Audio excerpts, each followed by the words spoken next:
So, how did you get put in this situation?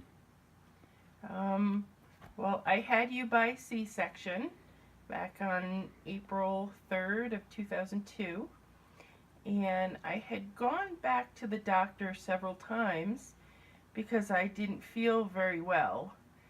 And even though I told him that I was very tired and all, the doctor told me that because I just had a baby, I wouldn't feel great. But about a couple weeks later, it was around 2 o'clock in the morning. I was feeding you, and I coughed, and something burst in my abdomen. So I put you down, and I went to the bathroom, and I really didn't feel good. So I called Dad, and he brought me to the hospital where they had a look at me. Okay. Uh, was having the sponge a life-threatening problem? Why or why not? Yeah, it was pretty life threatening. So I had an abscess around the surgical sponge that was about the size of a small cantaloupe. And that burst and it covered my entire abdominal cavity. And because of this infection that I had to have an open wound to make sure that all of this infection seeped out.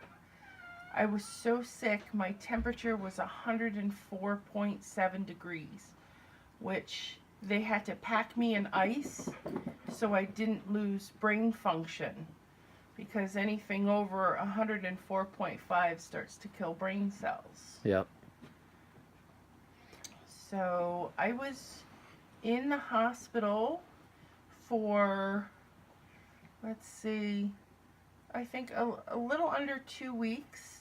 My lungs had collapsed, and I got what's called atelectasis, which is where your lungs, when they collapse, they kind of stick together because they're all moist. So I had to go through all kinds of breathing treatments to try to get back into health. Okay, how did you find out that you had the surgical sponge? Well, I didn't know I had it when I went to the emergency room the night that I felt that burst in my abdomen. Even the doctors didn't know what happened, so they had given me all kinds of dyes so they could give me a CAT scan. And that was when they noticed in the CAT scan that I had the surgical sponge. And the surgical sponge was about a 12 by 12 piece of cloth with a 18-inch metal tag on it. So that's what they saw in the CT scan. So I was a little unaware of what happened. So a couple days after, I think it was Dad told me that they left a surgical sponge in me. Mm-hmm.